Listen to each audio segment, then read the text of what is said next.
Good afternoon. It's great to see these little messages between people. The more we can have contact, the better it is. This is a crazy world we're living in. So I'd like today we're going to continue developing our narrative of the Ottoman Empire. And I want to begin, though, by doing another review question with you. And this is question 10 that deals with the development of the French monarchy. This is the review questions. In terms of answering this question, essentially you have to develop it in 4 parts. That is to say, the initial phase of the consolidation of the monarchy between Charles VII in the 15th century and Francis I at the beginning of the 16th century. The second phase, the religious wars, it's a kind of a setback in terms of the development of the monarchy. The authority of the monarchy falls apart and the country falls into a civil war. Then comes the rebuilding under Henry IV, which is completed with Richelieu, the prime minister under Louis XIII.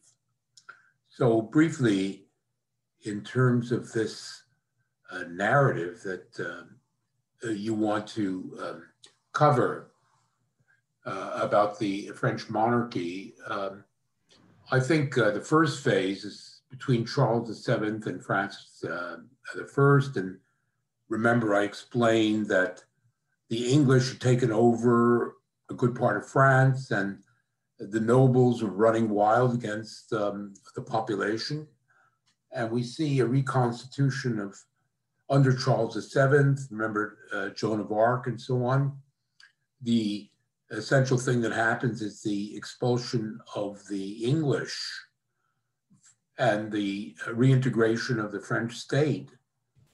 And that's made possible by the development of a standing army, especially the noble cavalry, and by also the building of an artillery train, which could be used against castles. In order to have a standing army, you need taxes. And now permanent taxes are established in France, which remain until the French Revolution. A salt tax, a sales tax, an income tax. And unlike the case of the English, where the king needs the approval of the parliament, these taxes are imposed by the king without consent. This gives the king, of course, increasingly absolute power over the country. Then there are the high courts that are established, the so-called parliaments, which provide royal justice over the whole territory. This is all completed in the reign of Francis I. When Francis takes control of the church, he remains Catholic, but he politically controls the church in 1516 by the Concordat of Bologna. He develops a splendid royal court.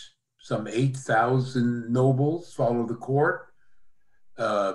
Clearly, the king is now the leader of the French nobility, and following what you saw in Castiglione's courtier, all of these noblemen are vying for the favor of the king.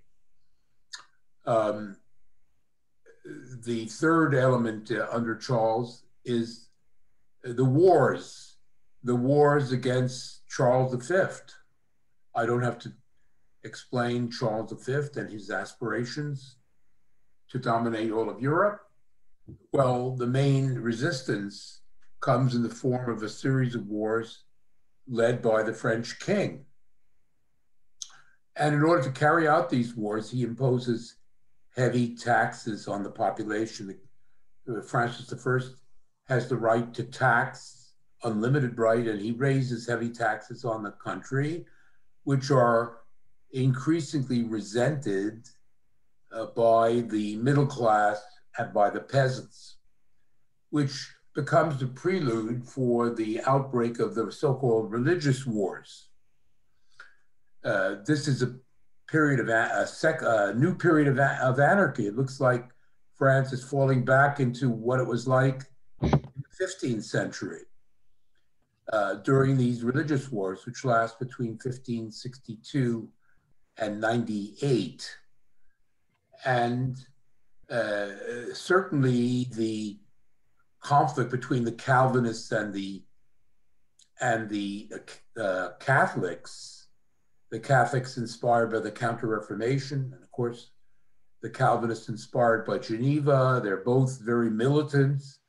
And for many years, there's this fanatical war going on between the two sides.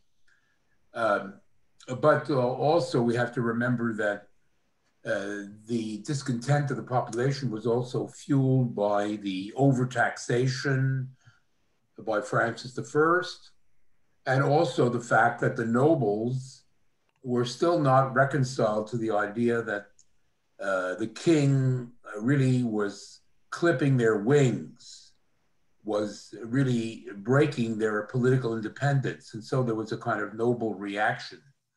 Those are some of the elements that went into the French religious wars. Finally, this period, which of course costs millions of lives, maybe not so much as what happened in the 14th and 15th century, but still, I think it's estimated something like 2 million people died in these wars. So it was a terrible setback. However, there emerges the leader of the Protestants, Henry IV Bourbon. He becomes heir to the throne in 1589.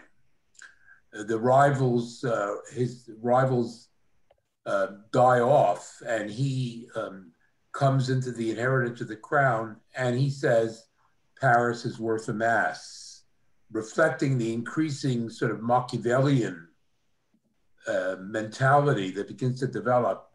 People begin to say, what about religion is certainly has its importance, but it's not as important as peace and political stability. And so Henry IV picks up on this, and he, in a kind of joke, he says, Paris is worth a mass. I'm prepared to become a Catholic if I can become the King of France. And so he converts in 1589, and he's recognized by the majority of Catholics and by the Protestants. And effectively, by 1598, he's in control of the country, and he issues an edict of toleration to the Protestants. He's now a Catholic, but he says the Protestants have the right to worship and not to be persecuted in France. Well, indeed, Henry IV also placates the nobles by making sure a certain amount of the income he gets from taxes goes to these nobles in the form of pensions. He buys them off, essentially, the Catholic nobles and the Protestant nobles, by giving them pensions. And he begins to rebuild France economically by mercantilism, by state support of the economy, tariffs, protectionism, encouraging new industries. And he begins to rebuild Paris, imitating the popes in Rome, who made Rome such a great capital. And now Paris begins to resemble a major capital. Many new buildings, roads, and bridges are built in Paris to make it an attractive city. Well, all of this work is cut short in 1610 because he's assassinated by a Catholic.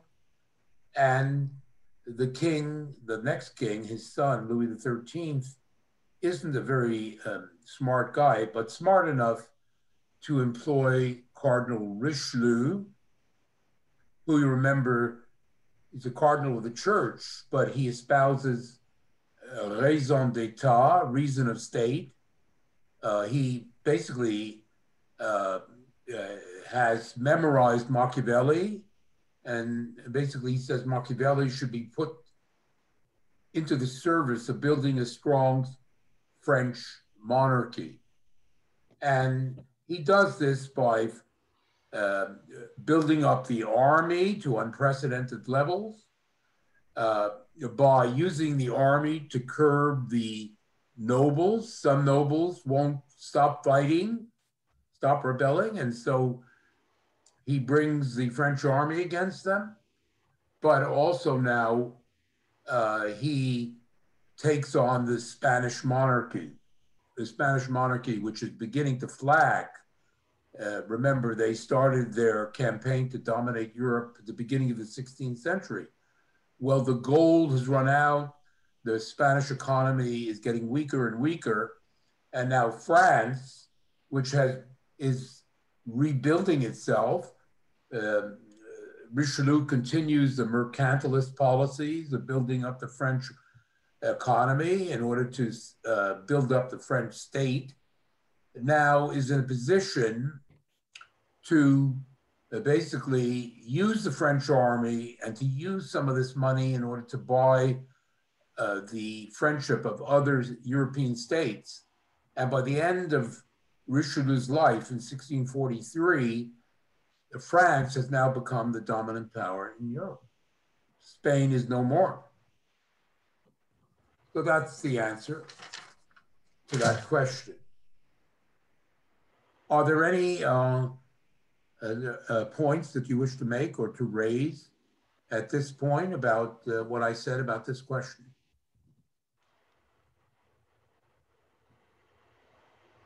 Okay, let's then move on and go back to the narrative of the Ottomans.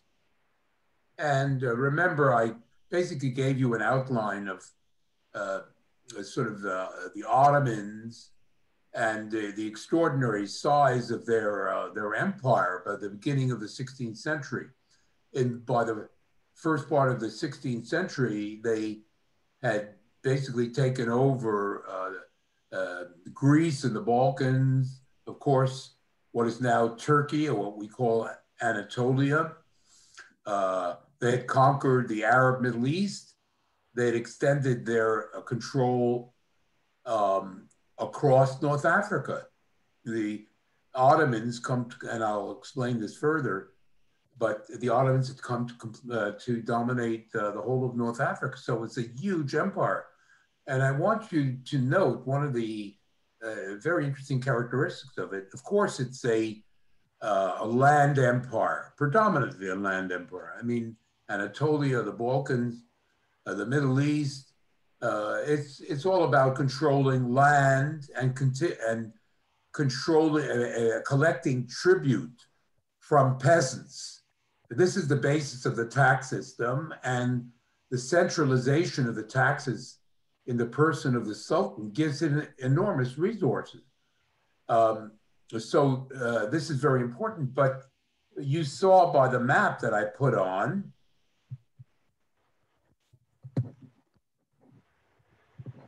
let me find it again.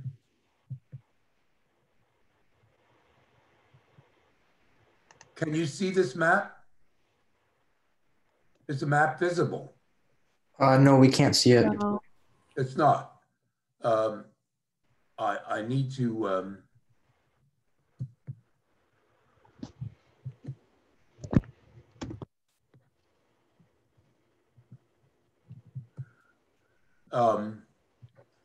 well, I guess you remember the map.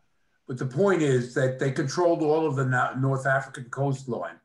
They controlled Greece and the Middle East. And so they were within a distance of absolutely controlling the Mediterranean Sea. So it wasn't merely a land empire. They had control of they were getting close to controlling the Mediterranean. So the combination of this great mass of land and also now this bold attempt to control the Mediterranean Sea, the combination gave the Ottoman Empire in the 16th century at least. I mean, things changed later, but in the 16th century, this was a powerful combination. And it's no wonder that the Europeans were frightened at the advance of the Ottomans. Now, from all they heard, of course, the Europeans were Christians, and there was this whole history of fighting the Muslims right through the Middle Ages, climaxed by the celebrated Crusades of the Middle Ages.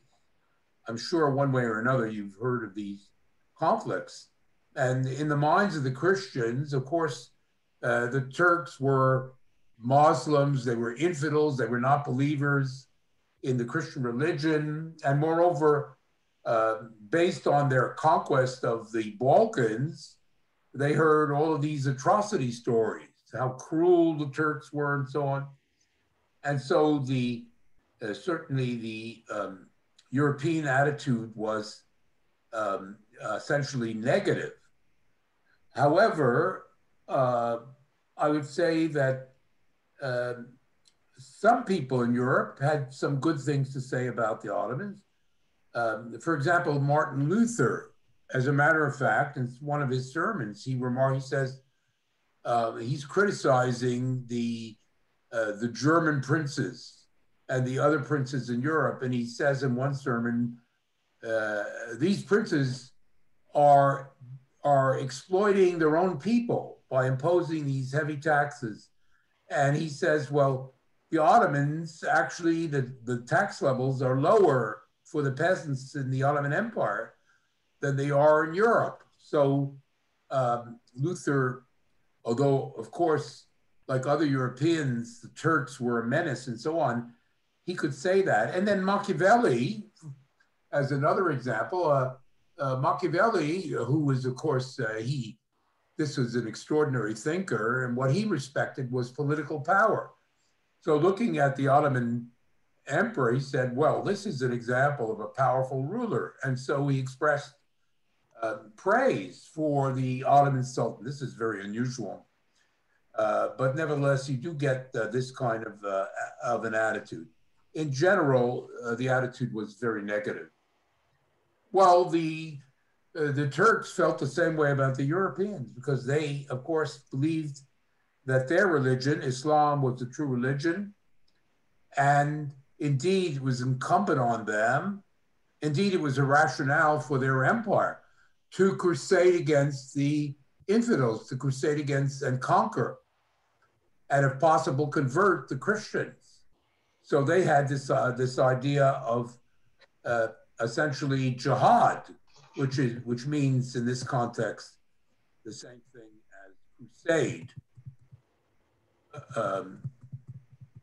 So that was their attitude.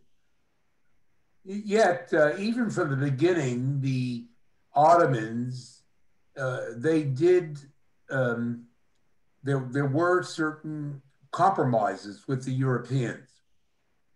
For example, in conquering Constantinople, and of course I made such a big deal about this, the conquest of Constantinople in 1453, well, they used Italian engineers for their own fortifications and their cannon, which is essentially Italian engines. They had over 100 huge cannon.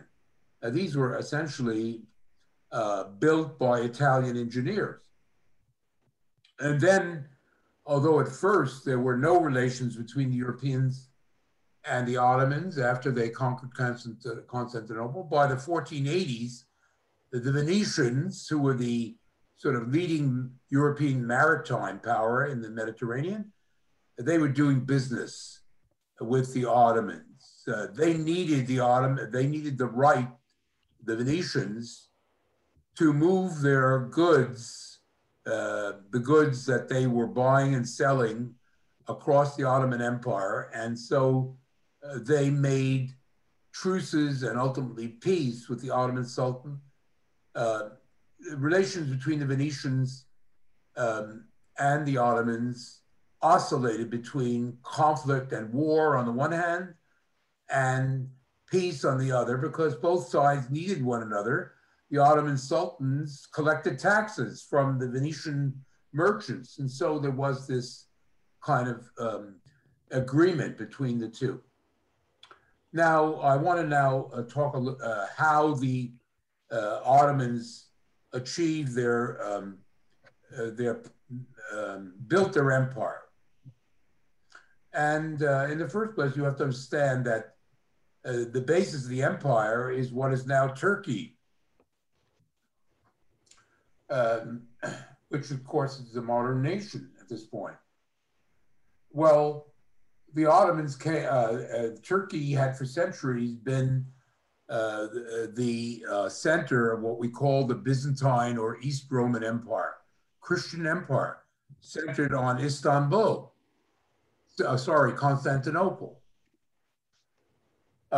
This had been founded by Constantine, and this Christian East Roman Empire, populated essentially by Greek people, essentially a Greek population was predominant in what is now Turkey.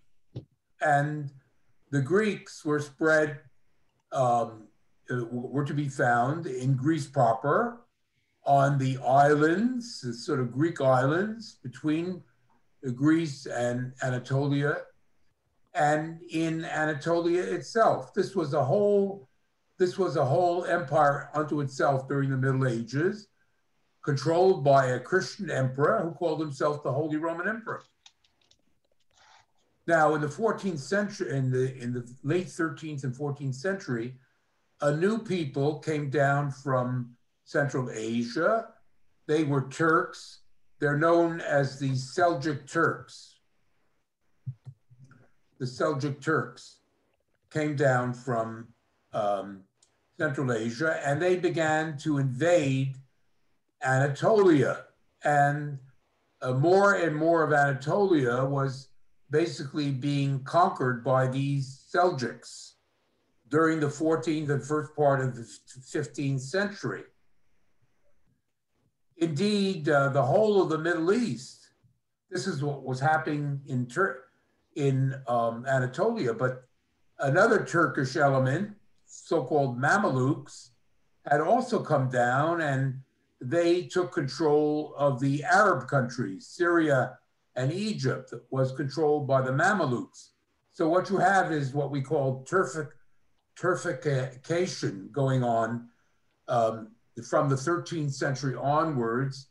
The Arab peoples and even the Christians, the Greek Christians living in Anatolia, are being more and more dominated by these invading Turks.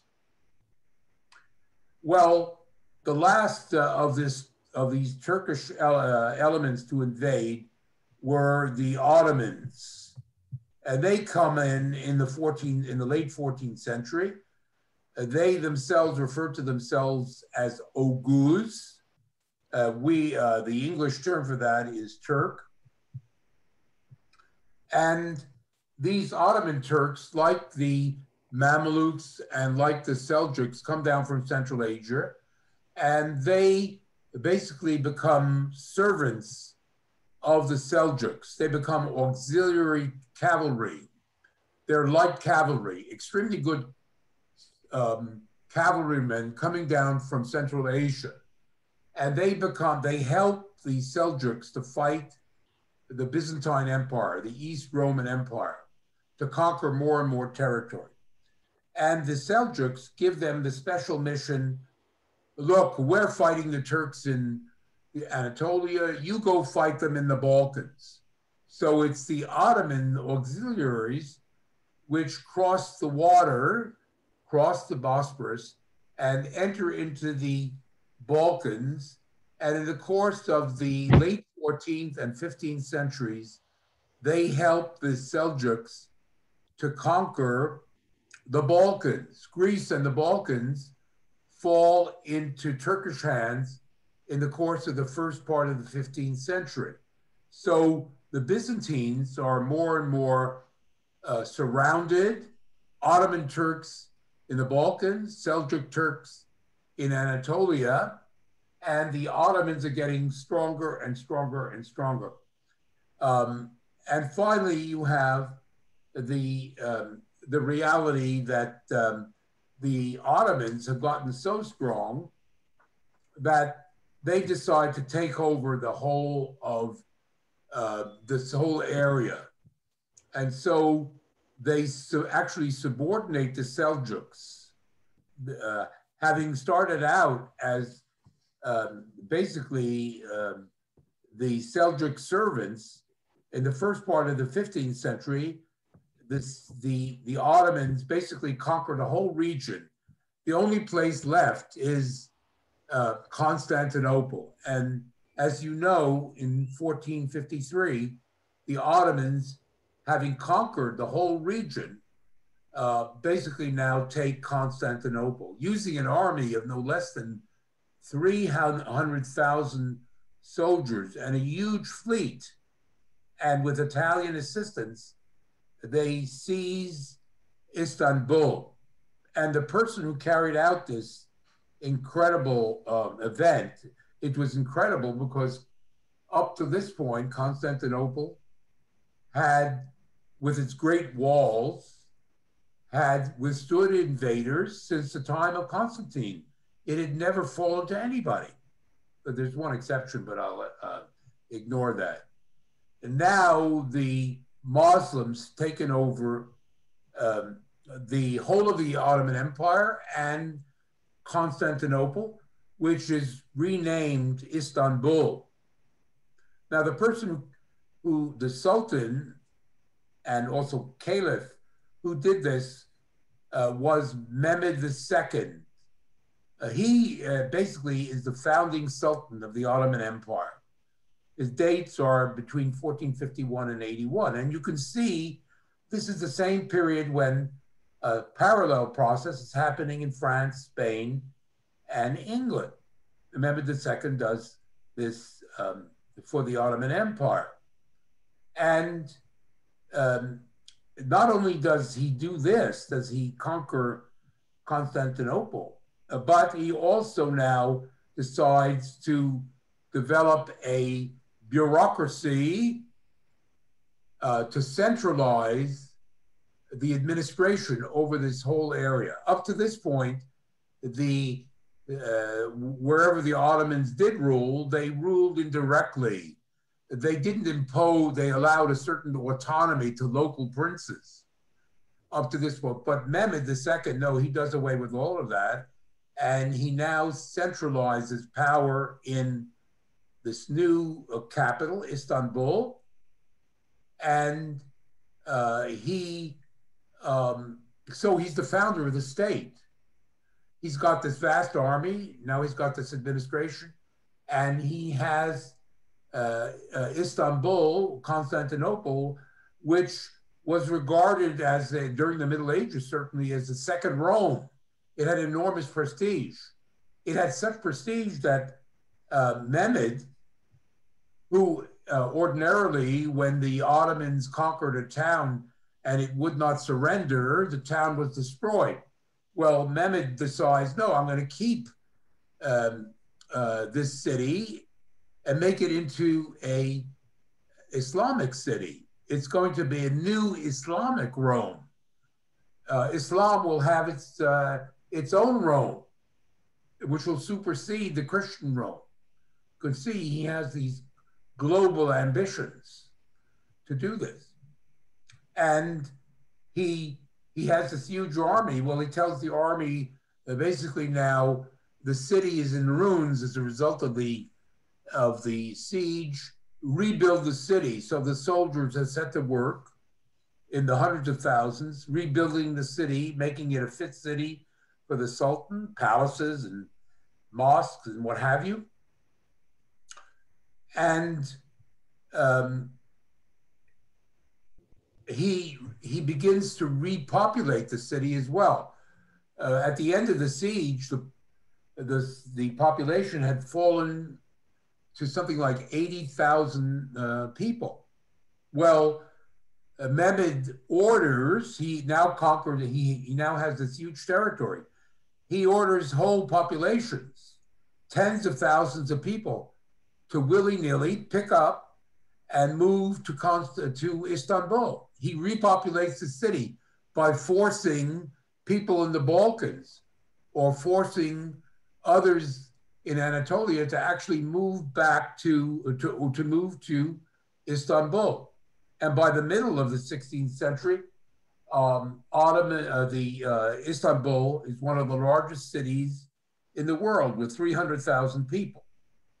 Now, another thing that Mehmed does is he calls the Jews to Istanbul.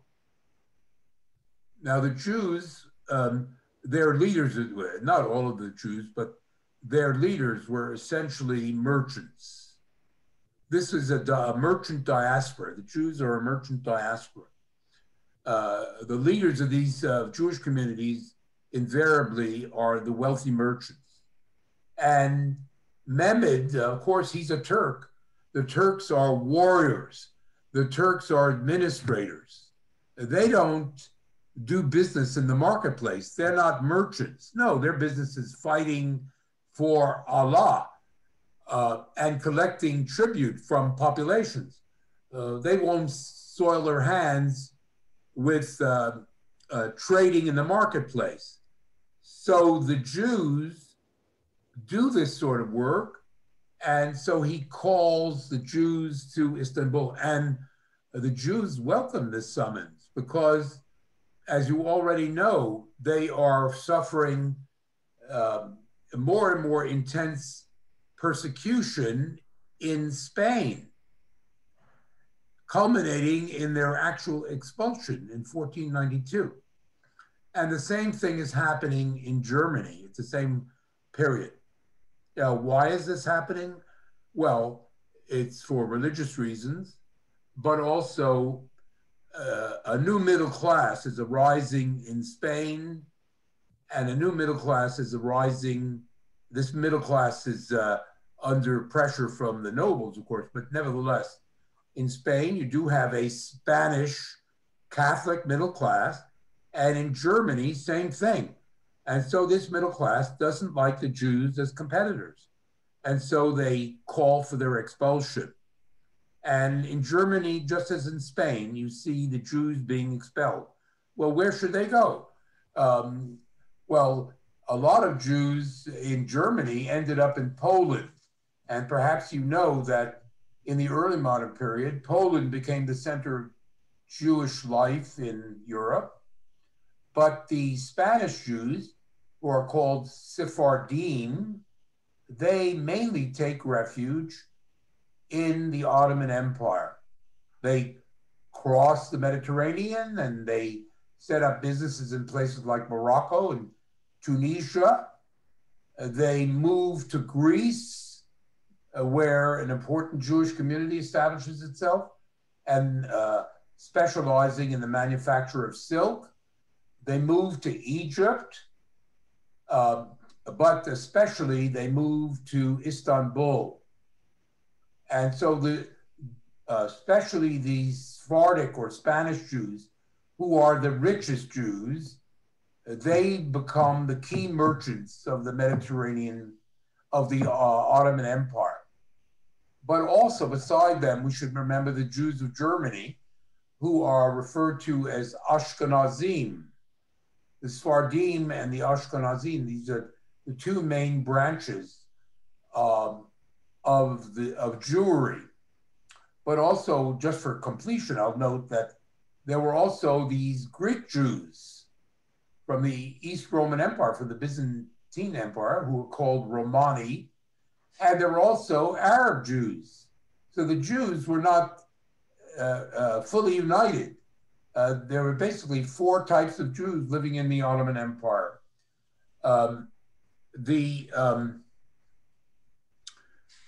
but the Jewish merchants were very important to the commercial life, but they were not alone because the Greeks had also been merchants for a very long time. There were all sorts of Greek merchants in Greece and in Anatolia.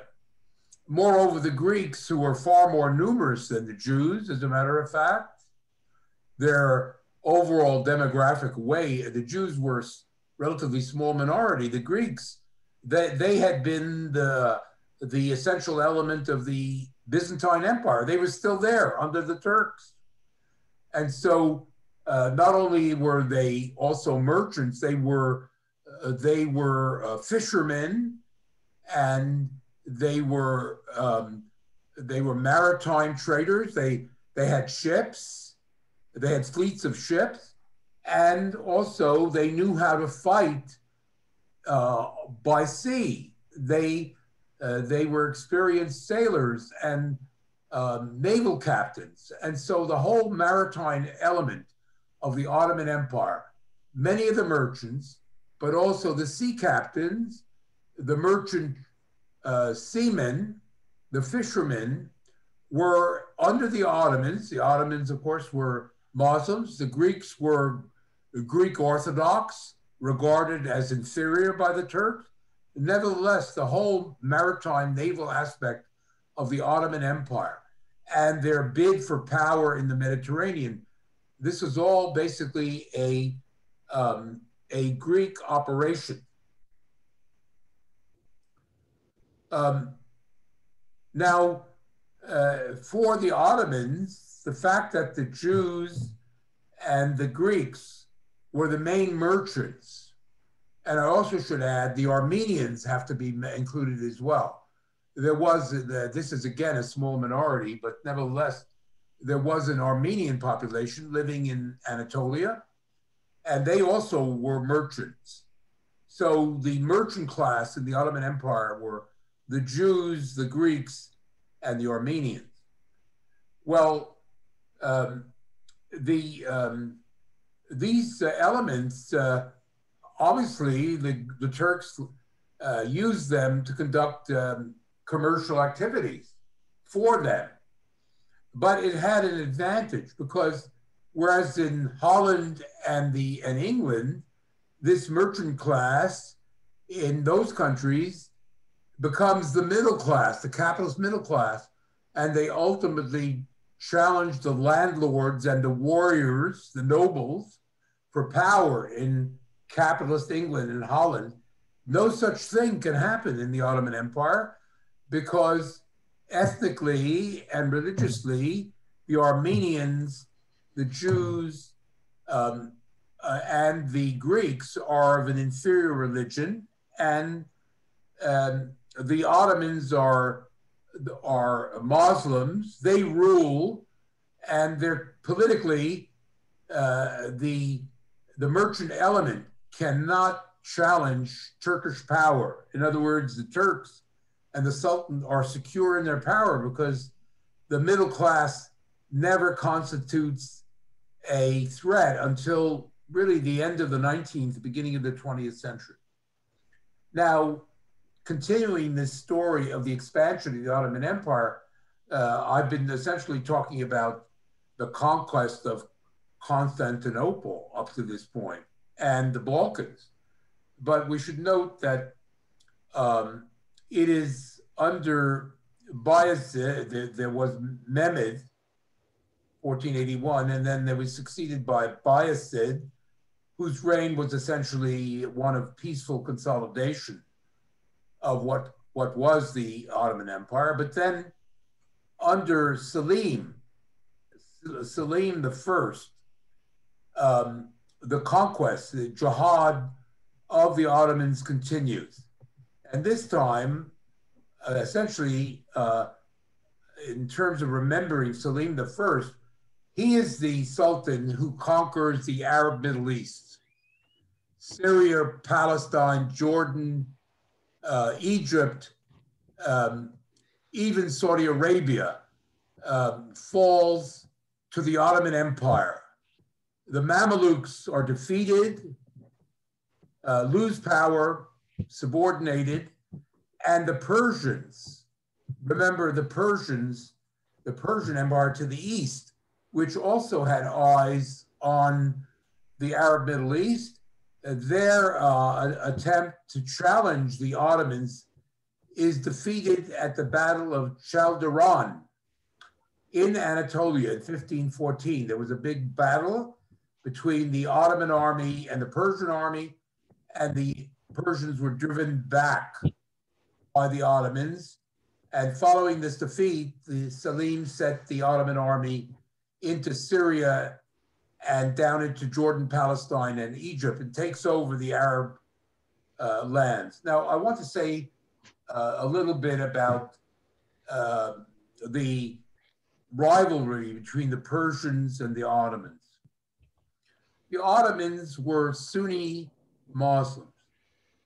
The Persians were Shiite Muslims. And there's a big conflict between these two branches of Islam.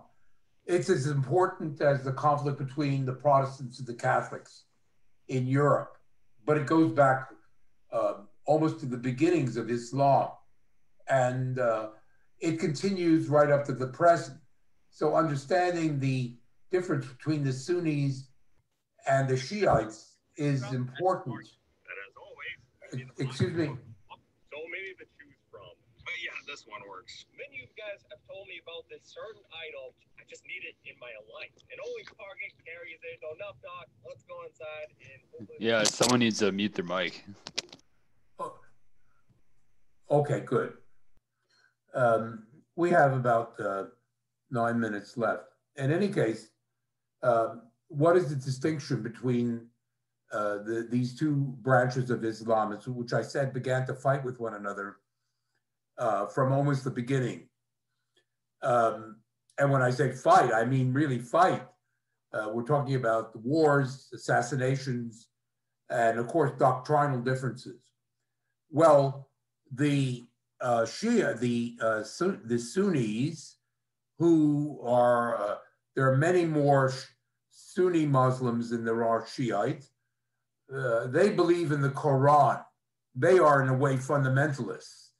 One must strictly abide by the teachings of the Quran, and at the same time, if you're going to interpret the Quran, it's essentially lawyers.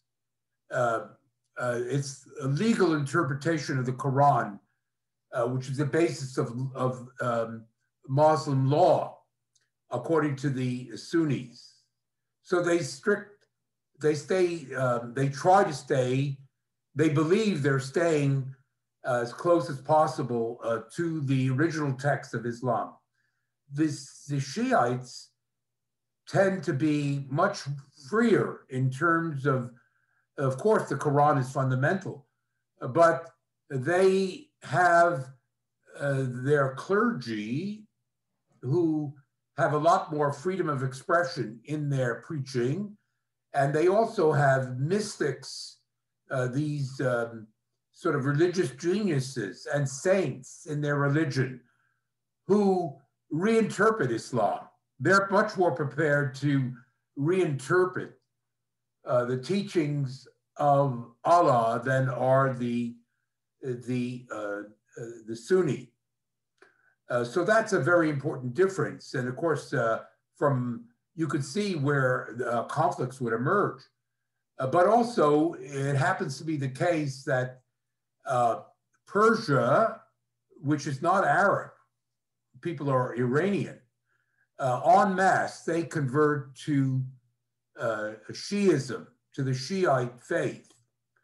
Whereas the Arab world tends to stick to, not all of it, there are lots of Shiites in southern Iraq, for example, or even in Syria and Lebanon. But the main body of Shiites are Persian. And so the ethnic hostility between Arabs and Persians also expresses itself in this conflict. And you can see how important it is because you can see right now in the Middle East, Iran is regarded by the West as the big bogeyman. It's Shiite, and the allies of the United States in the Middle East are mainly conservative Sunni states who are fearful of the Shiism. They distrust it. It's politically subversive, too spontaneous. And so there is this continuing tension between these two groups in the Middle East. I should say, before we leave this, I want to say something because I was speaking about the Jews. Since we're talking about these, I'm bringing it up to date. The